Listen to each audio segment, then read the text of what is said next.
Capítulo 8. En los negocios de mi padre. Harás bien en encaminarlos como es digno de su servicio a Dios, para que continúen su viaje. Tercera de Juan, versículo 6. No vengo como emisario de mi gobierno o de mi nación, sino como ciudadano del reino de Dios, como embajador de Cristo, a predicar el Evangelio. Billy Graham. Bahía Resurrección. A lo mejor usted piensa que este imponente cuerpo de agua fluye en alguna parte en la tierra de la Biblia, pero en realidad surge por los fiordos tributarios de Estados Unidos de América, a lo largo de la península Kenai, en el gran estado de Alaska. Alexander Baranov, explorador y mercader nacido en Rusia, navegaba por esas prístinas aguas cuando una terrible tormenta azotó el Golfo de Alaska. Baranov descubrió una bahía en donde atracar y se agazapó allí hasta que la tempestad dio paso a una aurora bien recibida. Era el domingo de resurrección de 1792. Contemplando las aguas en calma y el sol brillante, el alivio y la esperanza lo llenaron, haciéndole llamar a este lugar de seguridad Bahía de Resurrección. Cercado por majestuosas montañas, este fiordo ha sido lugar de seguridad para los barcos. Cuando pienso en Baranov, posando sus ojos sobre esa bahía y poniéndole el nombre por la más grande obra que Jesucristo jamás realizó, su resurrección, me vienen a la mente las palabras del salmista. Alábenlo por sus hechos poderosos. Salmos 150, versículo 2. Alaska ha llegado a ser un lugar de retiro para mí. Un verano, cuando mis hijos eran pequeños, llevé a la familia a la Tierra del Sol de medianoche. Con razón se conoce a Alaska como la última frontera. Empecé a preguntarme si llegaríamos algún día. Una vez que llegamos, no quería dejarla. El próximo año les anuncié que este era nuestro destino de vacaciones. Hace varios años estaba allí cazando osos negros con algunos amigos. Contratamos un bote pequeño en Seward, que está en el extremo norte de la Bahía Resurrección. Tarde una noche, mientras luchábamos por salir de la bahía y al golfo, las olas azotaban implacablemente nuestro botecito. Las olas nos bailotearon por horas y a la larga hallamos refugio en un fiordo bastante bien protegido en Prince William Sound. Eso me dio un respeto renovado por los que han atravesado tormentas en alta mar. Tengo historia con Alaska. En 1970, mi padre hizo arreglos para que yo trabajara allí. Llamó a su amigo, el exgobernador Wally Hickel, y le preguntó si podía buscarme un empleo para mis vacaciones.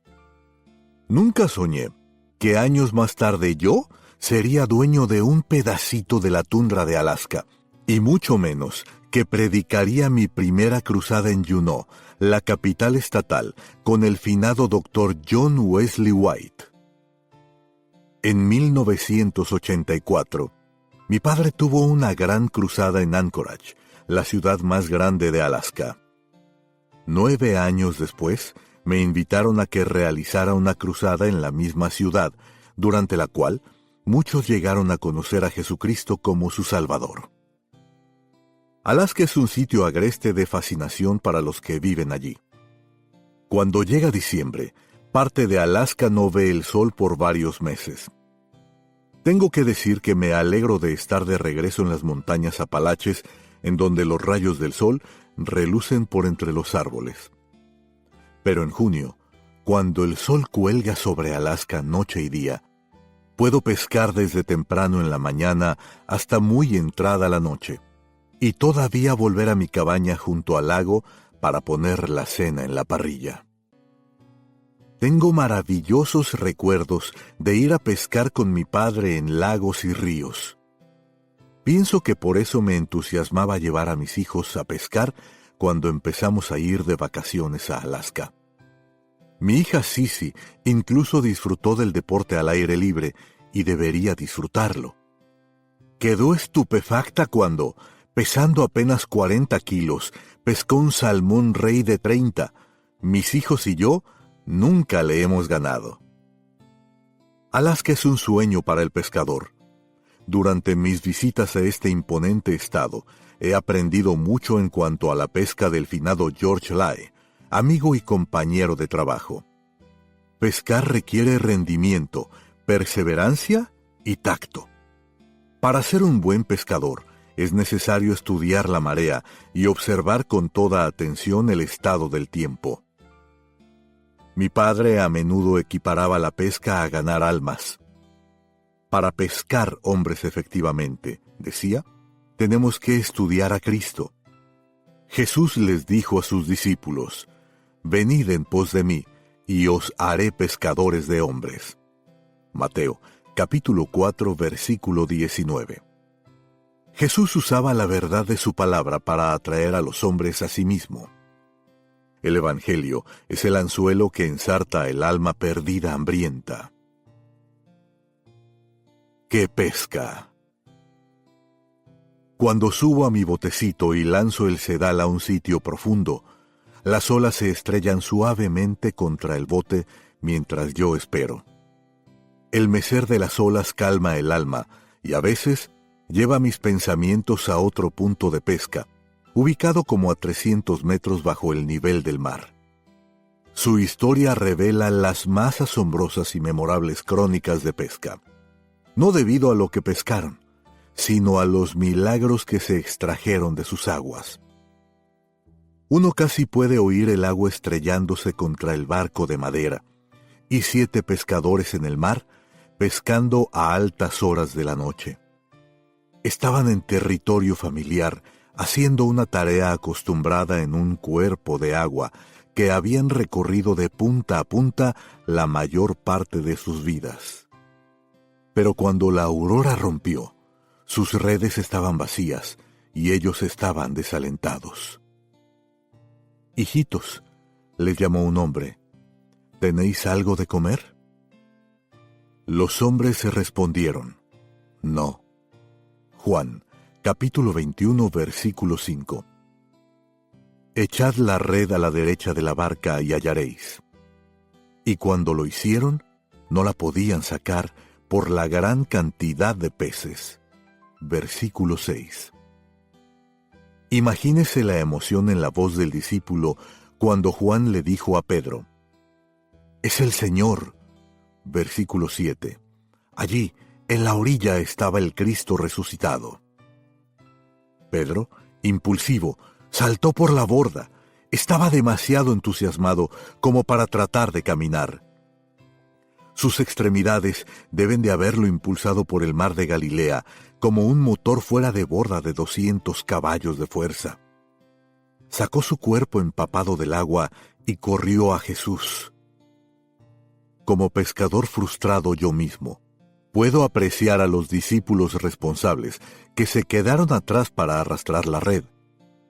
Pero me gustaría pensar que yo hubiera respondido como Pedro, «Vete a Jesús y olvídate del pescado».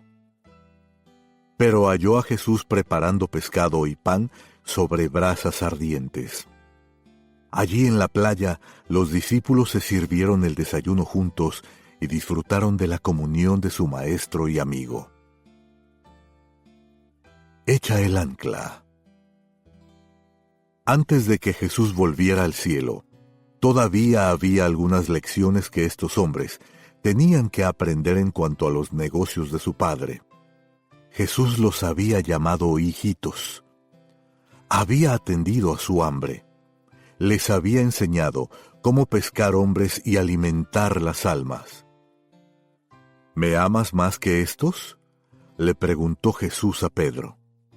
Pedro respondió, «Sí, Señor, tú sabes que te amo».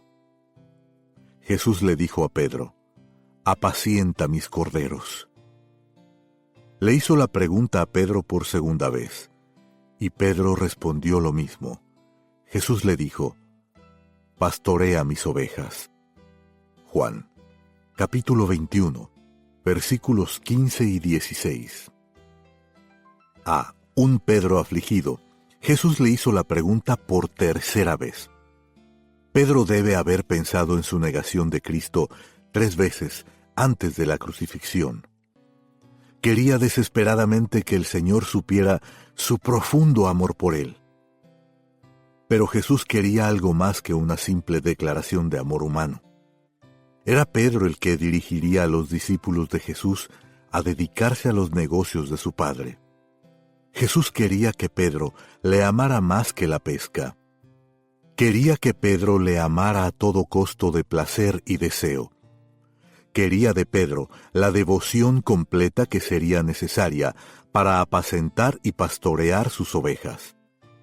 La misión de Pedro no era solo convertirse en pescador de hombres, sino también alimentar las almas de los hombres con la palabra de Dios y luego enviarlos a pescar a otros. Mi padre exhibió lo que a menudo predicó a los que proclamaban el Evangelio. El que es llamado y separado para la obra de evangelista, diría, debe dedicar su tiempo y esfuerzo con una sola determinación a esta tarea dada por Dios. No debe distraerse por nada que lo desvíe de esto. Jesús continuó profundizando la comprensión de Pedro, al punto de decirle que él, también, perdería su vida por causa de Cristo y en el martirio. Cuando Pedro finalmente se dio cuenta del genuino amor requerido para seguir al Salvador, su corazón echó ancla, estabilizando su resolución de seguir a Jesús, costara lo que costara, incluyendo una muerte horrorosa. Jesús entendió su misión en la tierra y quería que sus discípulos entendieran lo que su amor por él exigía. Ser discípulo de Jesús quiere decir aprender de él y seguirle obedientemente. El costo puede ser alto, decía mi padre a menudo. Esto es lo que Jesús les estaba diciendo a los discípulos. La historia demuestra, y las Escrituras documentan, que los discípulos entendieron al punto de perder sus vidas por él. Le buscaban con angustia. Incluso cuando muchacho, Jesús entendió su misión en la tierra. Cuando tenía apenas 12 años, fue con sus padres a Jerusalén para la fiesta de la Pascua. Cuando volvían a Nazaret, después de un día de viaje, María y José descubrieron que Jesús no estaba entre la gran caravana de viajeros. Volvieron presurosos a la ciudad y hallaron a Jesús en el templo, sentado en medio de los doctores de la ley, oyéndoles y preguntándoles. Y todos los que le oían se maravillaban de su inteligencia y de sus respuestas.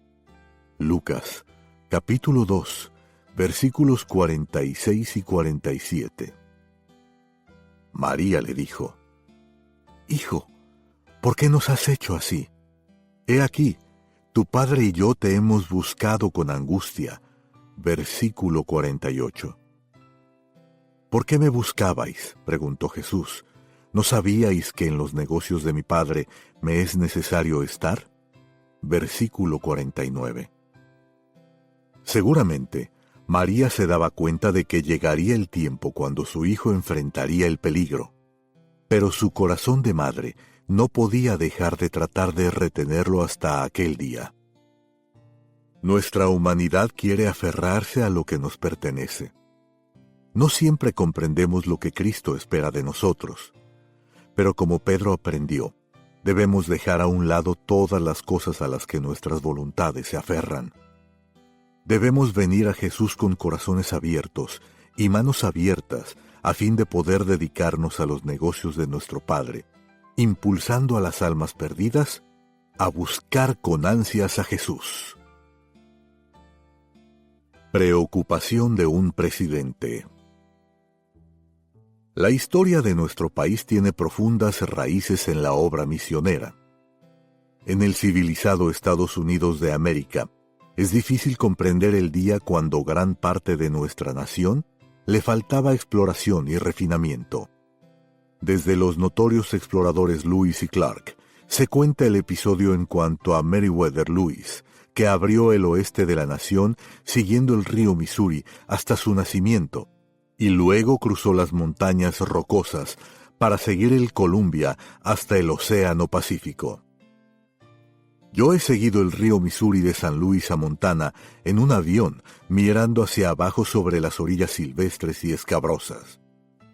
Tentáculos de tierra penetran en el río reflejando la sombra monstruosa de las montañas de Idaho, en donde los peligros todavía se agazapan 200 años después de que Lewis y Clark surcaron esas aguas con nada más que remos.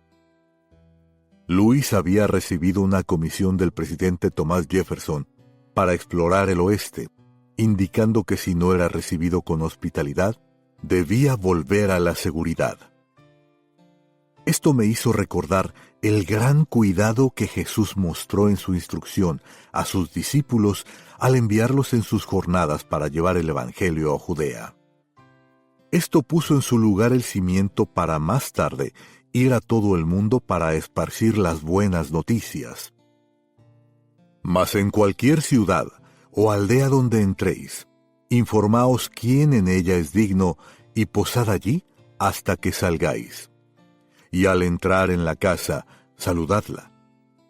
Y si la casa fuere digna, vuestra paz vendrá sobre ella. Mas si no fuere digna, vuestra paz se volverá a vosotros. Y si alguno no os recibiere, ni oyere vuestras palabras, salid de aquella casa o ciudad y sacudid el polvo de vuestros pies. Mateo, capítulo 10, versículos 11 al 14. Jesús no dejó mandamientos sin instrucción, incluyendo cómo enfrentar la falta de hospitalidad. Cuando mi padre empezó su ministerio, las ciudades grandes tenían hoteles, pero en ciudades pequeñas no había hoteles de las grandes cadenas. La única opción eran pensiones o los hogares de las personas. Le oí contar algo de la hospitalidad cálida que disfrutó de laicos y hombres de negocios que le abrieron sus casas en esos primeros días, cuyas esposas preparaban el desayuno, almuerzo y merienda, e incluso le lavaban la ropa y le planchaban las camisas. Esas experiencias solidificaron amistades de toda la vida. Yo también tengo buenos recuerdos del principio del ministerio. Me invitaban dirigentes de iglesias y misioneros a predicar en iglesias de pueblos y reuniones al aire libre en lugares como África e India.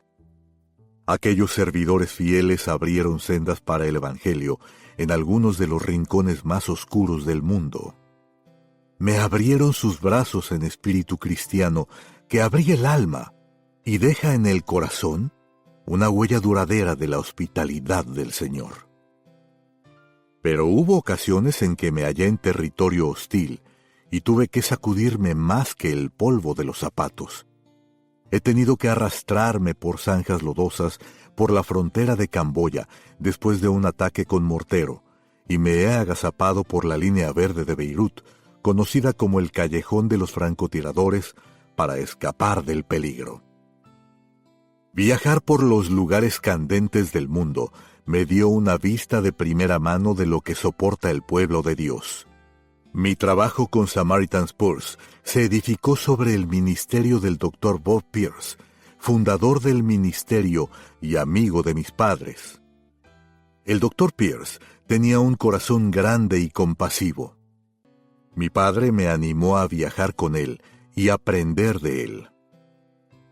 Lo observaba mientras andaba en las pisadas de otros de los grandes siervos del Señor, atendiendo a las necesidades de tantos. Dio de comer a los hambrientos y luego les enseñó a plantar sembríos. Vistió a los desnudos y luego proveyó máquinas de coser y tela. Proveyó agua en tierras secas y luego les enseñó cómo cavar pozos.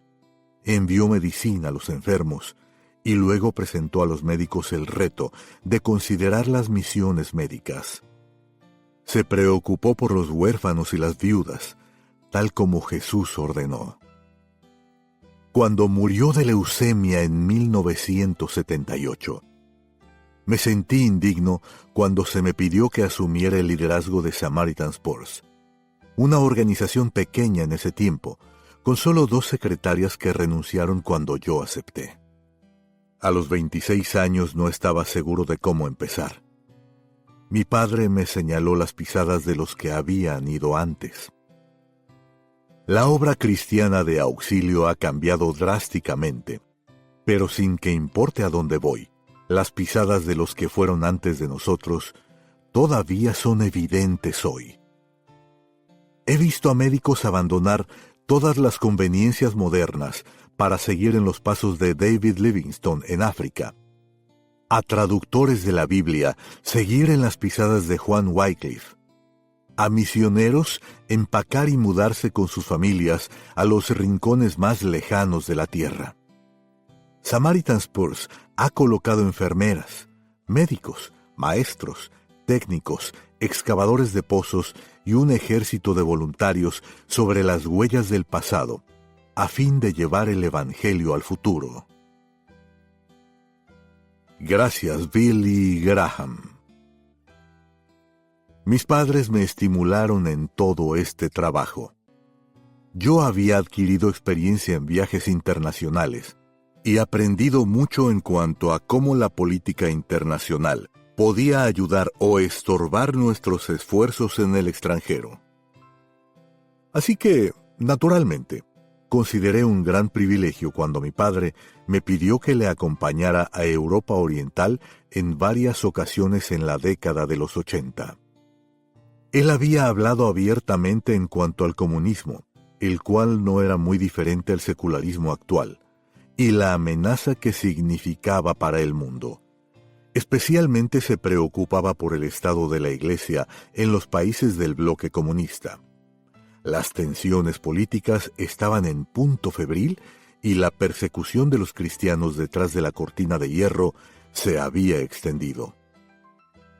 Rusia y sus aliados se habían dedicado a una carrera armamentista que estaba perdiendo ante el mundo libre, llevando su sistema a la bancarrota.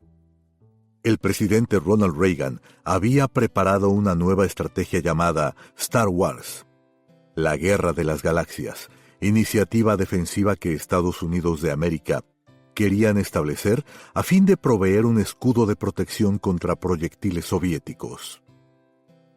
Cuando mi padre le contó al presidente que quería ir a la Unión Soviética para predicar, el presidente Reagan lo respaldó. Pensaba que Billy Graham, como ministro, podía hasta cierto punto irrumpir por la costra dura del comunismo y ayudar a suavizar su retórica.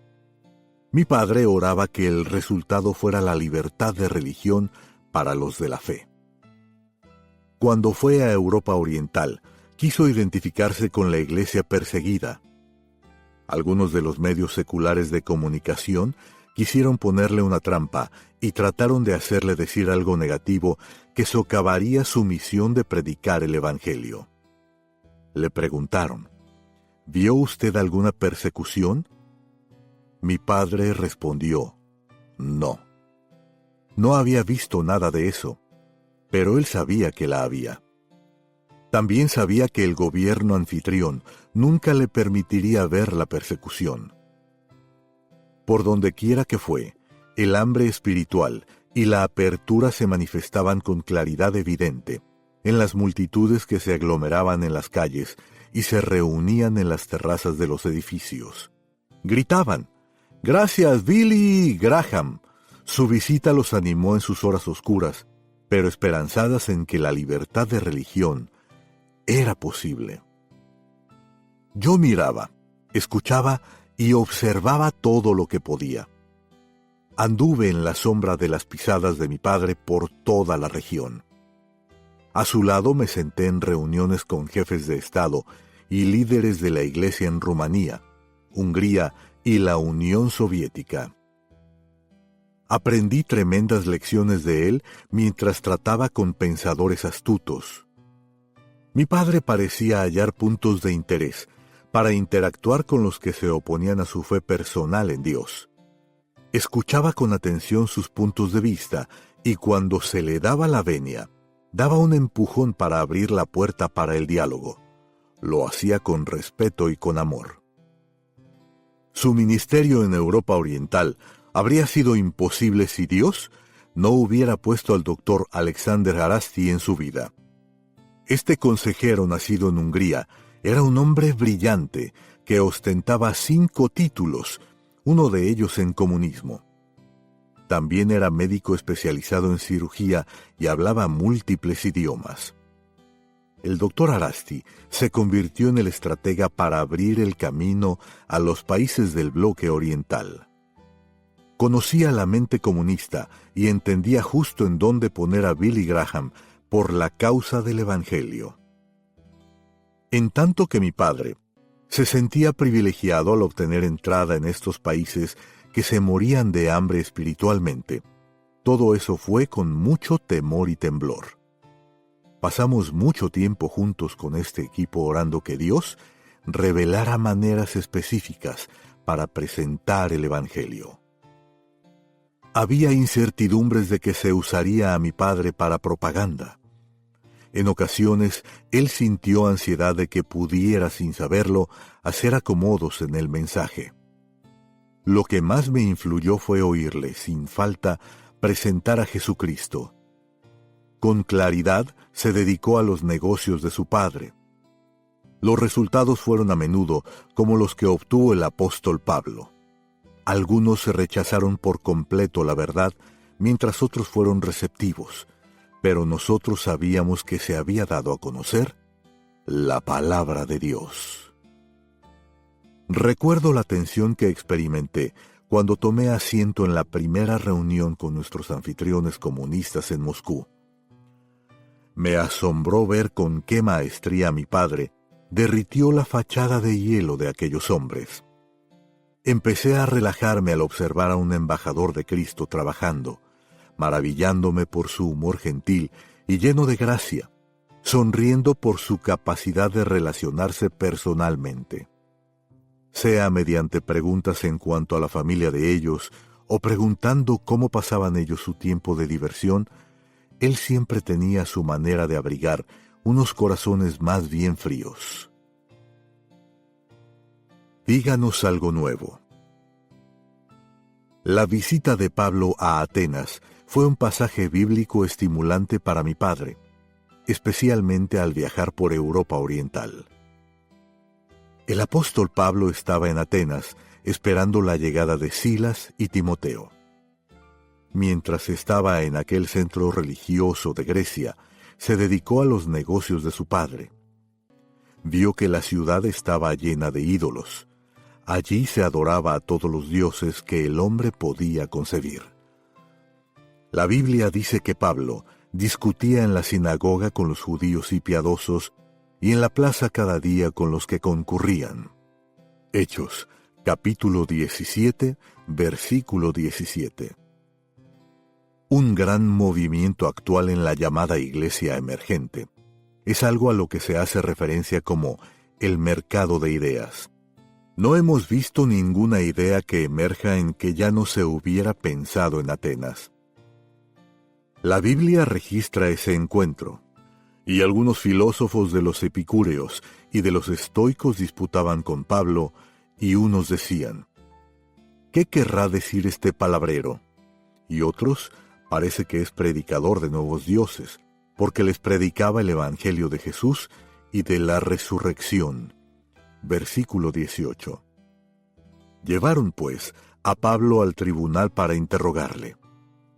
¿Podremos saber qué es esta nueva enseñanza de que hablas? Pues traes a nuestros oídos cosas extrañas. Queremos, pues, saber qué quiere decir esto. Versículos 19 y 20. Pablo debe haberse entusiasmado. Nada entusiasma más a un evangelista que oír estas palabras. Dinos qué quiere decir el Evangelio. Mi padre una vez escribió, Jesús nos dice que no nos dejemos desviar por las voces de extraños. Hay tantas voces extrañas que se oyen en el mundo religioso de nuestro día. debemos comparar con la palabra de Dios lo que esas voces dicen. Pablo diferenció entre las voces sinceras y las palabras de los escépticos. Sabía que los hombres de Atenas y los extranjeros de la ciudad pasaban su tiempo procurando oír algo nuevo. Así que se puso de pie y proclamó: Varones atenienses, en todo observo que sois muy religiosos, porque pasando y mirando vuestros santuarios, hallé también un altar en el cual estaba esta inscripción: Al Dios no conocido. Al que vosotros adoráis, pues, sin conocerle, es a quien yo os anuncio. El Dios que hizo el mundo y todas las cosas que en él hay, siendo Señor del cielo y de la tierra, no habita en templos hechos por manos humanas, ni es honrado por manos de hombres, como si necesitase de algo. Pues Él es quien da a todos vida y aliento y todas las cosas. Y de una sangre ha hecho todo el linaje de los hombres, para que habiten sobre toda la faz de la tierra, para que busquen a Dios, quien ahora manda a todos los hombres en todo lugar que se arrepientan. Hechos, capítulo 17, versículos 22 al 27 y versículo 30. Cuando Pablo terminó, algunos se burlaron de él. Otros dijeron: Ya te oiremos acerca de esto otra vez. Hechos, capítulo 17, versículo 32. Pablo entonces se fue con algunos que creyeron. Este relato es una lección asombrosa para presentar, con diplomacia sin acomodos, la verdad de la palabra de Dios en un territorio antagónico. La atención cuidadosa que Pablo dio para recalcar a Cristo y la aplicación de mi padre para buscar un punto de interés, como Pablo muy hábilmente lo hizo, es algo que siempre considero cuando estoy sentado a la mesa con los que no creen en el Dios en quien yo creo. Mi padre habló muchas veces en cuanto a la persecución, diciendo: Jesús advirtió que el precio de creer en Él sería alto, la mofa, la risa, la persecución, e incluso la muerte serían comunes, pero muchos se negarían a pagar ese precio. Usted tal vez se halle envuelto en un tiempo como este. Dios es quien escoge y Dios es quien usa, y ningún servidor auténtico de Cristo quiere quedarse un paso corto al presentar la verdad de Dios.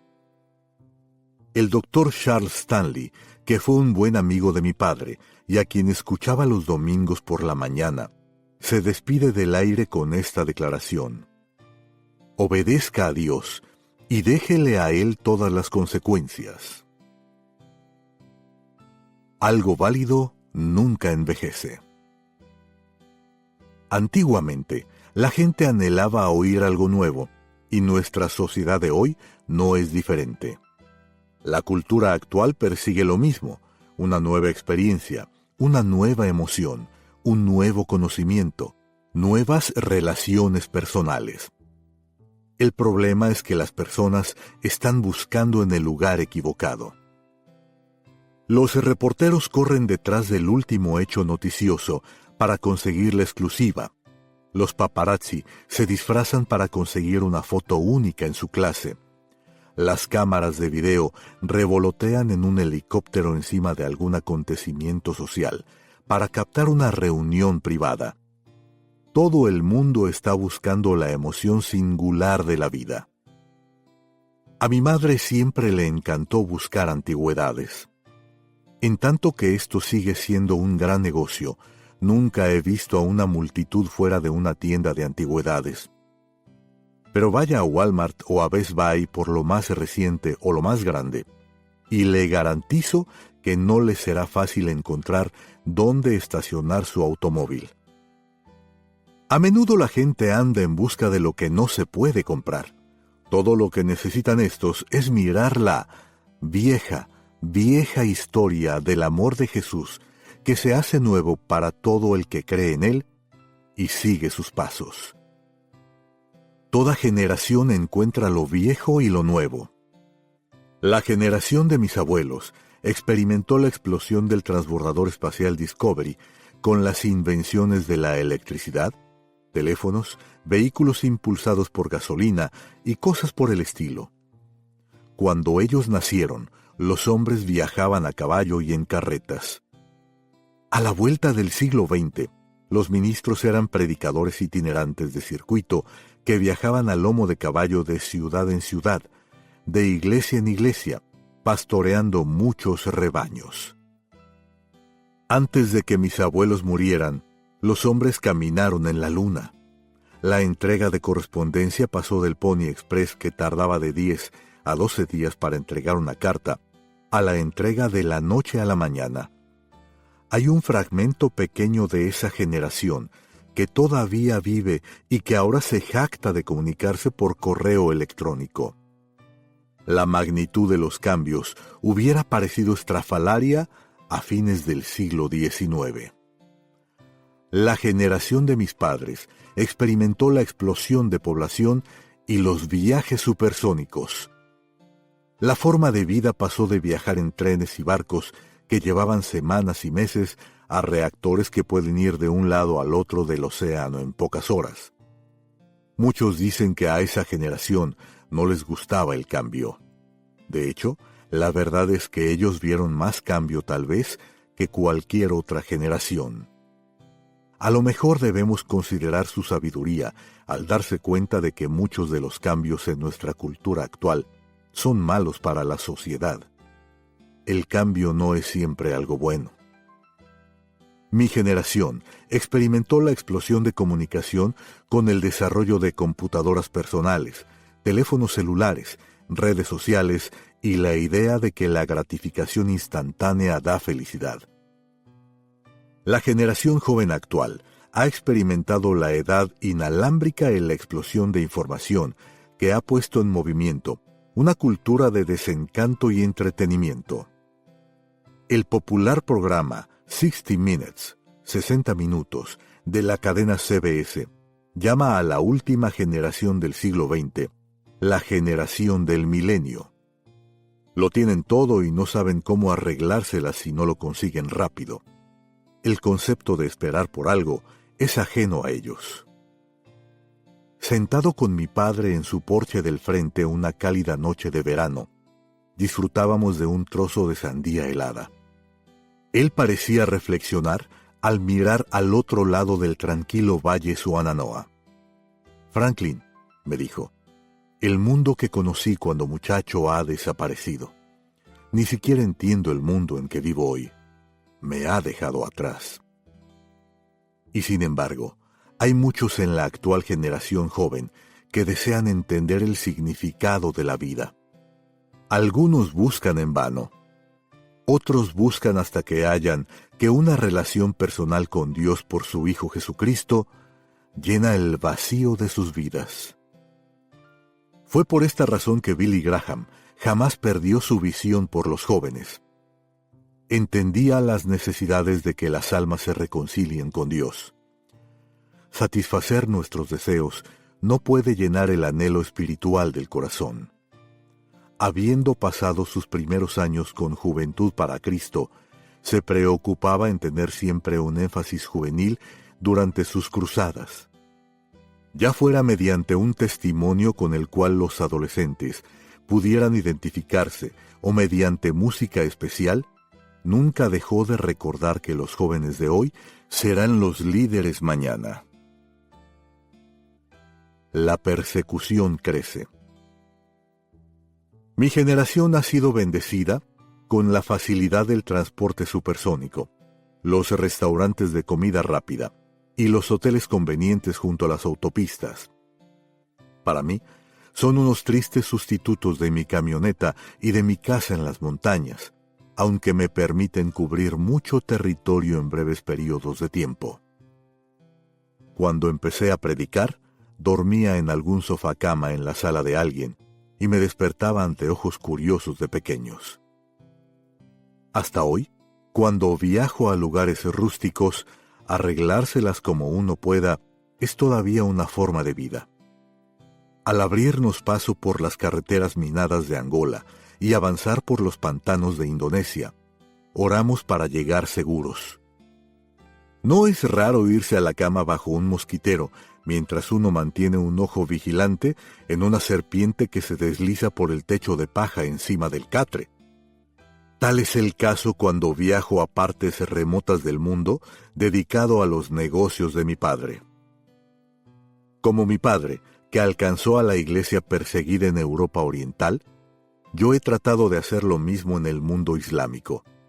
Musulmanes radicales persiguen a los cristianos, desde Filipinas, Indonesia y Pakistán, a Irán y los países del Medio Oriente, incluyendo Turquía moderna.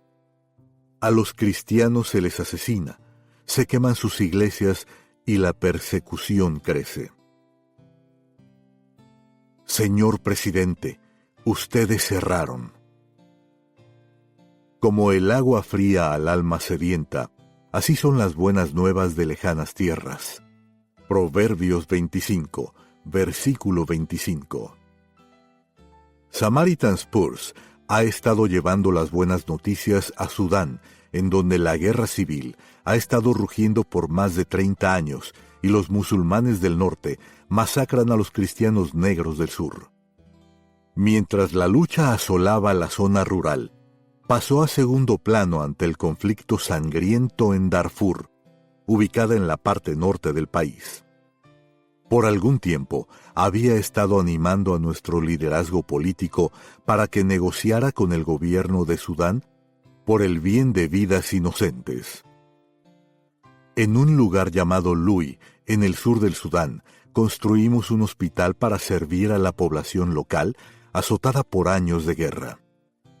Poco después de que nuestro equipo estableció una base de operación, el gobierno radical islámico de Sudán empezó a bombardear el hospital. El gobierno trataba de amedrentarnos, pero en lugar de eso, los ataques incesantes fortalecieron nuestra determinación y el Señor protegió a nuestro personal y al edificio de todo daño. Un día recibí una carta de la Embajada de Sudán en Washington, seguida de una llamada telefónica. El embajador sudanés me pedía que me reuniera con él en mi oficina en Boone, Carolina del Norte. Al principio estuve renuente debido a las hostilidades de parte del gobierno islámico, pero cuando pensé en cómo mi padre se había reunido con líderes opuestos a su mensaje, y recordé la intrepidez del apóstol Pablo para hablar con los filósofos griegos en cuanto a cosas extrañas, extendí a la delegación sudanesa una invitación para que vinieran. Semanas después, el embajador llegó a mi oficina con sus guardaespaldas. Mi personal sirvió café, té y fruta fresca a nuestros invitados. Para los estadounidenses esto no hubiera significado gran cosa, pero ofrecer refrescos a los que vienen de una cultura africana se ve como extendiendo una mano de hospitalidad y mostrar una disposición de reunirse en un ambiente cordial. En otras palabras, para los africanos tales gestos significan mucho. Con todo, yo sabía que no podía hacer acomodos en mi mensaje. Después de que se hicieron las presentaciones apropiadas de acuerdo al protocolo, invité al embajador a sentarse y charlar. Escuché con atención mientras él hablaba en cuanto a lo que veía que era el problema en su país. Cuando terminó, le dije: «Señor embajador, su gobierno ha bombardeado nuestro hospital en 7 ocasiones separadas. Apreciaría si su presidente detuviera esos ataques. Somos cristianos ayudando al pueblo de Sudán en el nombre de Jesucristo. Nuestra mano se extiende a cristianos y musulmanes. Señor embajador, yo no estoy tomando lados en su política. ¿Pudiera usted pedirle a su presidente que deje de bombardear nuestro hospital? Se están perdiendo vidas inocentes de sus ciudadanos. Puedo asegurarle que haré todo lo que pueda para cooperar en el proceso de paz». El embajador alzó las cejas, y después de unos pocos momentos de silencio incómodo, se fue prometiendo examinar el asunto. Semanas más tarde, el ministro sudanés de Relaciones Exteriores llamó, y en diciembre del 2004, yo estaba en camino para reunirme con el controvertido presidente de Sudán, Omar al-Bashir. Algunos dicen que él es responsable por la muerte de centenares de miles, no solo en Darfur, sino también en el sur. Yo no estaba seguro de qué clase de recepción recibiría, pero nuestro equipo oraba que Dios pusiera las palabras correctas en mis labios y plantara mis pies firmemente en sus pisadas. Para mi sorpresa, se nos invitó a quedarnos en la casa presidencial de huéspedes. Estaba agradecido de tener a mi lado a mi amigo de confianza, el reverendo Sami Daguerre, de Líbano. Él servía como mi intérprete para asegurar que el testimonio del Evangelio se tradujera con claridad. Al próximo día se me escoltó a la oficina del presidente al-Bashir. Señor presidente, empecé, gracias por reunirse conmigo para hablar sobre cómo podemos trabajar juntos por la paz en su país. Le conté que nuestro hospital estaba atendiendo a la gente de Sudán. Con una sonrisa engreída, se volvió a uno de sus ayudantes y dijo en inglés, ¿acaso nosotros no bombardeamos ese hospital? Cuando su ayudante dijo, sí, el presidente al-Bashir se rió. Le miré directamente a los ojos. Sonreí cortésmente y le dije, pero señor presidente, ustedes erraron. Su risa se apagó. Entonces dijo, señor Graham, me gustaría hacerlo musulmán. Señor presidente, le contesté, me encantaría darle la oportunidad para que lo intente. Entonces le pedí permiso para predicar en su país en cuanto a mi esperanza de paz. No dijo que sí ni dijo que no. Cuando la paz llegue al Sudán, tal vez sea posible. 2 años después, estuve de nuevo con el presidente al-Bashir en Jartum, capital de Sudán, para hablar sobre Darfur. De nuevo él dijo, quiero hacerlo musulmán. No se daba por vencido, ni tampoco yo. Pensé en la forma en que mi padre trataba con líderes difíciles. Nunca fue irrespetuoso con sus sistemas de creencias. Al mostrar interés en sus vidas personales, estaba tratando de derribar barreras que algún día no impidieran que acogieran la verdad de Dios. Presenté una petición de las iglesias y escuelas pidiendo para que el gobierno de Sudán reconociera el trabajo de las iglesias y las escuelas en cuanto a ayudar en la educación de su pueblo. Expliqué mi preocupación por los civiles inocentes en el país, la persecución de la iglesia y los pastores que habían sido asesinados. Los líderes cristianos de Sudán habían pedido ciertos derechos, permiso para comprar terrenos para construir iglesias. Hasta ese tiempo, a los cristianos no se les permitía comprar propiedad. Reconocimiento de certificados de las universidades cristianas, no reconocidas por el gobierno musulmán de ese tiempo. Educación cristiana para los niños y transmisiones radiales de mensajes cristianos en Sudán. Para asombro mío, el presidente al-Bashir se mostró cooperativo. 512 iglesias habían sido reconstruidas y hoy día continuamos enseñando a nuevos pastores para reemplazar a los que han sido asesinados. Yo tenía varias peticiones a nombre de Samaritan's Purse. Pedí permiso para trabajar con las iglesias y comprar tiempo para televisar un programa especial de Navidad. Quería que el gobernador de Hamesh Koreb nos diera acceso a un hospital que habíamos construido y del cual se nos había expulsado. Y mi última petición fue $15 millones del gobierno del Sudán para ayudarnos a reconstruir las iglesias que habían destruido durante la guerra en el sur y que fue parte de su plan para erradicar a las iglesias cristianas. Sami Daguerre tradujo el mensaje con destreza, haciendo énfasis en que los ciudadanos sudaneses más nobles eran cristianos que no destruían ni tierra ni personas, sino que más bien construían poblaciones y animaban a sus prójimos mediante la paz y el amor. El presidente no pudo argumentar. Los hechos eran evidentes. En donde quiera que había presente una comunidad cristiana, había personas que trabajaban duro, procurando vivir vidas tranquilas y pacíficas. El presidente sudanés ha concedido todo lo que pedimos, excepto los $15 millones. Confiamos en que el Señor proveerá.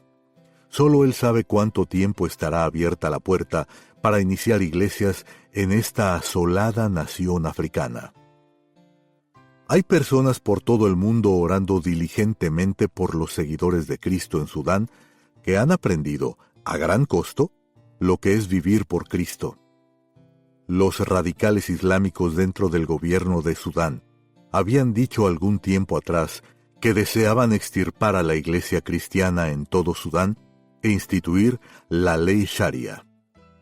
Con todo, el Señor usó nuestra visita para abrir al Evangelio las ondas del aire por todo Sudán. Mediante el programa de televisión de evangelización mundial de la AEBG, se nos permitió comprar tiempo en la televisión sudanesa y transmitir Mi Esperanza, lo que resultó en que casi 3,000 personas hallaran la salvación de Cristo. Esto es una gran victoria en cualquier país, pero especialmente notable en una nación musulmana. A pesar de la hostilidad hacia nuestro trabajo, el Señor proveyó una manera para que fortaleciéramos su iglesia en aquel país. Mis padres siempre creyeron que al extender la mano de la hospitalidad, se puede ablandar los corazones endurecidos. He visto esto funcionar efectivamente. En contraste, el odio puede abrir un aluvión de opresión demoníaca, como presenciamos poco después del nacimiento del siglo XXI. Terror atenazador. El 11 de septiembre del 2001, los estadounidenses contemplaron con horror cuando los noticieros de la mañana transmitían imágenes en vivo de los aviones que se estrellaban contra el Centro Mundial de Comercio en Nueva York. En pocas horas, las dos imponentes torres que una vez reflejaron la prosperidad financiera de Estados Unidos de América se derrumbaron, enviando nubes de humo y escombros al cielo. La secuela del atroz ataque terrorista se extendió por todo el mundo libre. 3 años más tarde, el 26 de diciembre del 2004, el mundo encendió sus televisores para contemplar la devastación del gran tsunami que barrió parte de la playa indonesia al Océano Índico. Un pueblo en el norte, en la punta de Sumatra, fue arrastrado por completo al mar, dejando 80,000 muertos. Un camarógrafo aficionado captó en video el evento y las imágenes fueron transmitidas por todo el mundo, haciendo que la temporada de Navidad se detuviera en seco. Al año siguiente, Estados Unidos de América contuvo la respiración y fijó sus ojos en la cobertura minuto por minuto, tratando de ver si las predicciones se hacían realidad. Que el huracán Katrina borraría del mapa Nueva Orleans y otras ciudades en la costa del Golfo de México.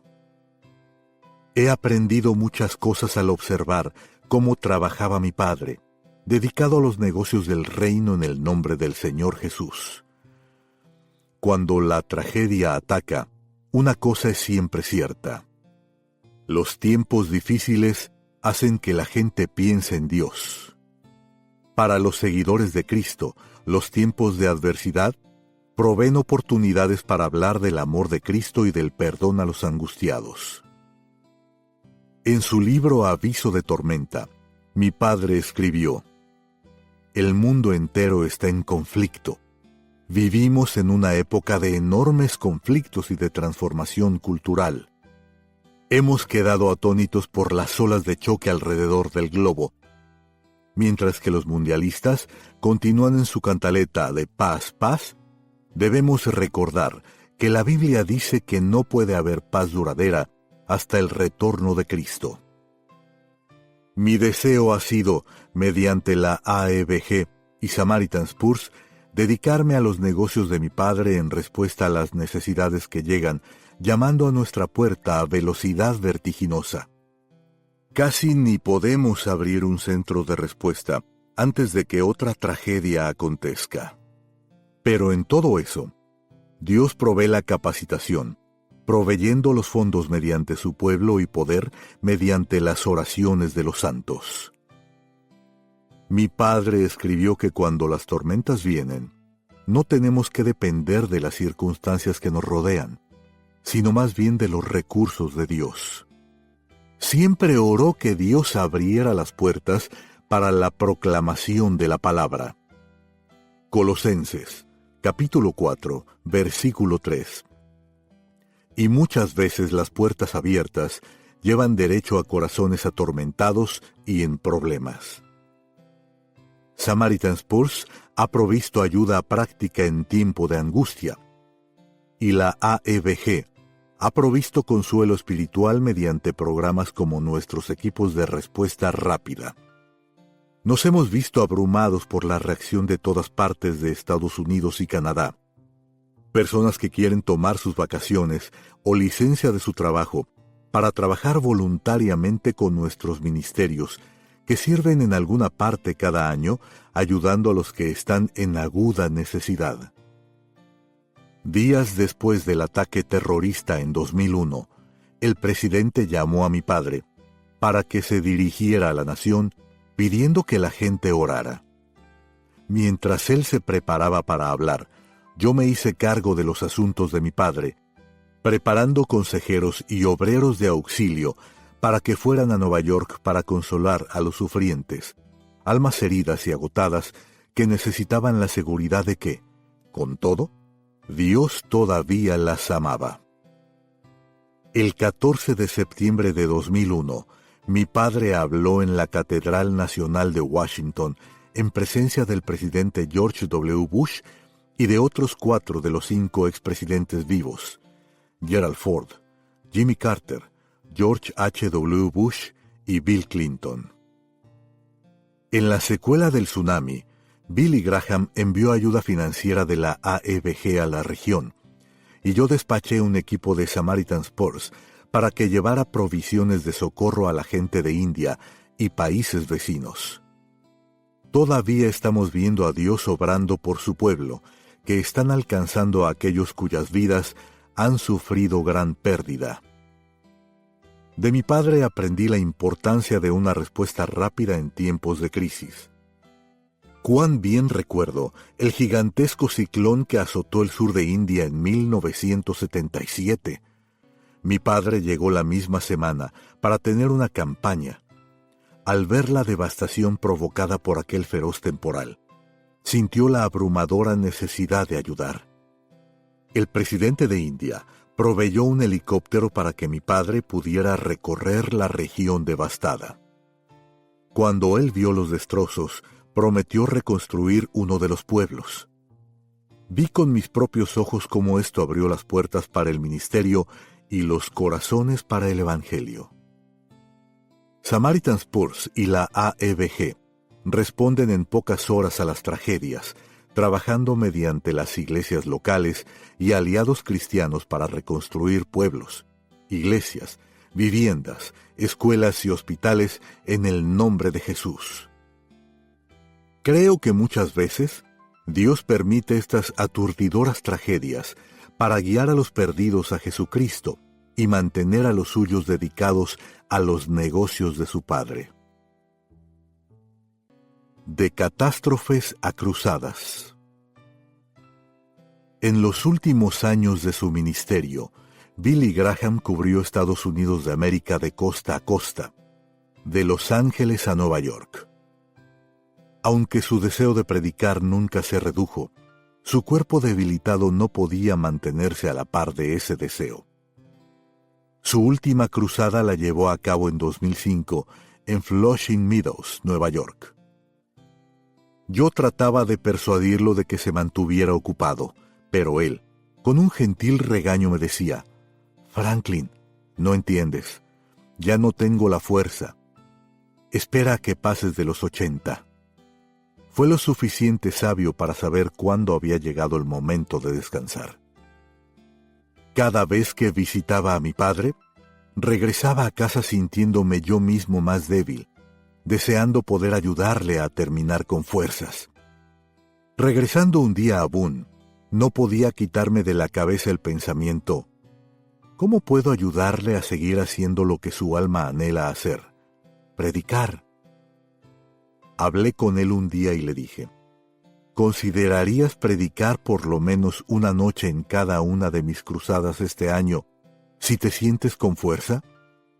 Él al instante dijo que no. Probablemente yo debía haber dejado las cosas tranquilas en ese momento, pero una de las cosas que caracteriza a los Graham es que no nos damos por vencidos fácilmente. Papá, le dije, en tanto y en cuanto puedas predicar, debes seguir predicando. No tiene que ser tu propia cruzada, en la cual toda la responsabilidad esté sobre tus hombros. Mi padre temía comprometerse a algo que no pudiera cumplir. No quería desilusionar a las iglesias que nos respaldaban si, debido a la mala salud, tuviera que cancelar algo. Algún tiempo más tarde, estando otra vez conversando él y yo, me dijo: Franklin, he estado orando en cuanto a lo que me dijiste. Trataré de predicar una noche en Baltimore, y realmente me gustaría estar contigo en Nueva Orleans si tengo la fuerza. Siento una carga por esa ciudad. Su corazón se había conmovido profundamente al ver las noticias del 9º distrito y parroquias de Nueva Orleans después del mortal huracán Katrina.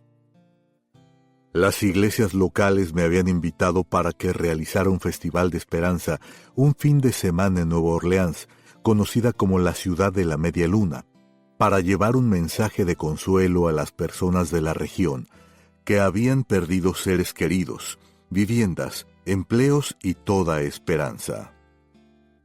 Para mi sorpresa, cuando llegó el momento, mi padre abordó un avión en Nashville y voló a la ciudad en recuperación. Expresó interés en visitar algunas de las comunidades y hablar con los ciudadanos y pastores, y lo hizo. La gente se asombró al ver a este envejecido predicador del Evangelio interesarse lo suficiente para ir y abrazarlos, asegurándoles sus oraciones y especialmente recordándoles el amor, consuelo y paz de Dios en medio de la adversidad. La Biblia dice: Bendito sea el Padre de misericordias y Dios de toda consolación, el cual nos consuela en todas nuestras tribulaciones, para que podamos también nosotros consolar a los que están en cualquier tribulación. Segunda de Corintios, capítulo 1, versículos 3 al 4. Cuando mi padre pasó al púlpito en la arena de Nueva Orleans, abrió la Biblia y les predicó que Jesús entendía su aflicción y su dolor, que entendía que lo habían perdido todo y que los amaba. Pienso que conforme los que tenían su corazón partido veían a mi padre predicar con una voz que era casi un susurro, se renovó su esperanza de que ellos también podían seguir adelante, recogiendo los retazos de su vida y mirando al Señor con esperanza de que no habían quedado en el olvido. A Billy Graham le han llamado muchas cosas en su vida, refiriéndose a él como el niño Billy cuando estaba comenzando y el flautista de Hamelin cuando empezó a reunir multitudes y embajador de Dios cuando fue probado y soportó las pruebas. Se ha dicho que predicaba desde el púlpito de Billy y del tronco del predicador. Nada de eso realmente importa. Toda su vida adulta lo consumía la compulsión para llevar las buenas noticias a los que estaban cerca y a los que estaban lejos. En cuanto hijo, tengo el privilegio de continuar su ministerio que ha sido puesto en mis manos. Aunque mi padre no era un hombre de negocios, fue un hombre dedicado a los negocios de su padre. Buscó sabiduría en otros que llegaron a su lado, y pusieron pies y manos a la responsabilidad que en última instancia recaía sobre él.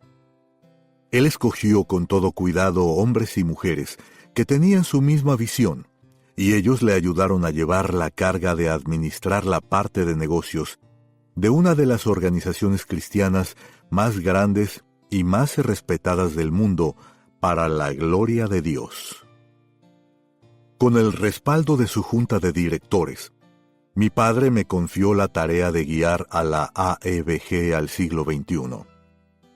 Debido a lo que aprendí de él y de los que le sirvieron fielmente, tengo el privilegio de sumar esta experiencia a la mía propia y descubrir otras avenidas por las que se puede realizar efectivamente el ministerio.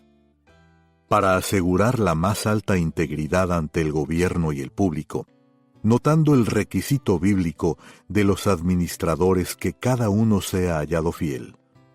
Primera de Corintios, capítulo 4, versículo 2. Mi padre deseaba ir la milla extra para rendir cuentas en todo nivel, fuera en cuanto a finanzas o en cuanto al alcance del ministerio. Su organización siempre ha buscado la más alta responsabilidad en cuentas. A menudo decía: nuestro trabajo no es ser exitosos, sino ser fieles.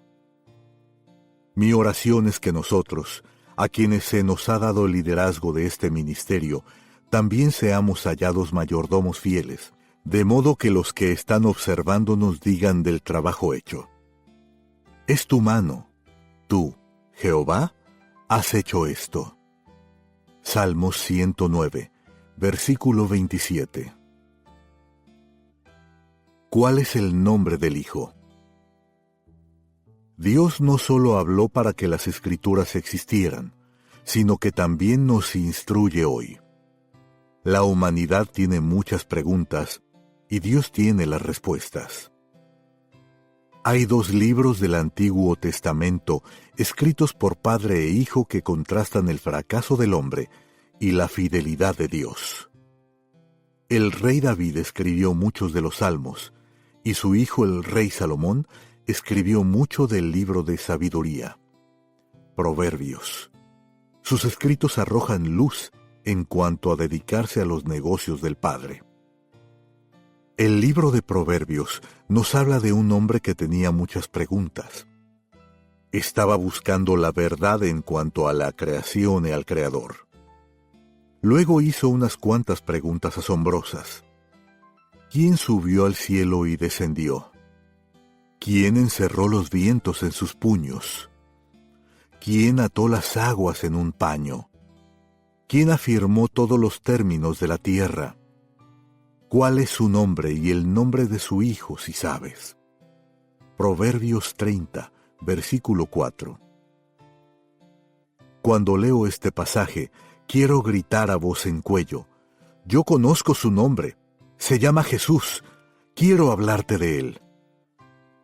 Este pasaje profético me energiza para la obra de evangelización hoy.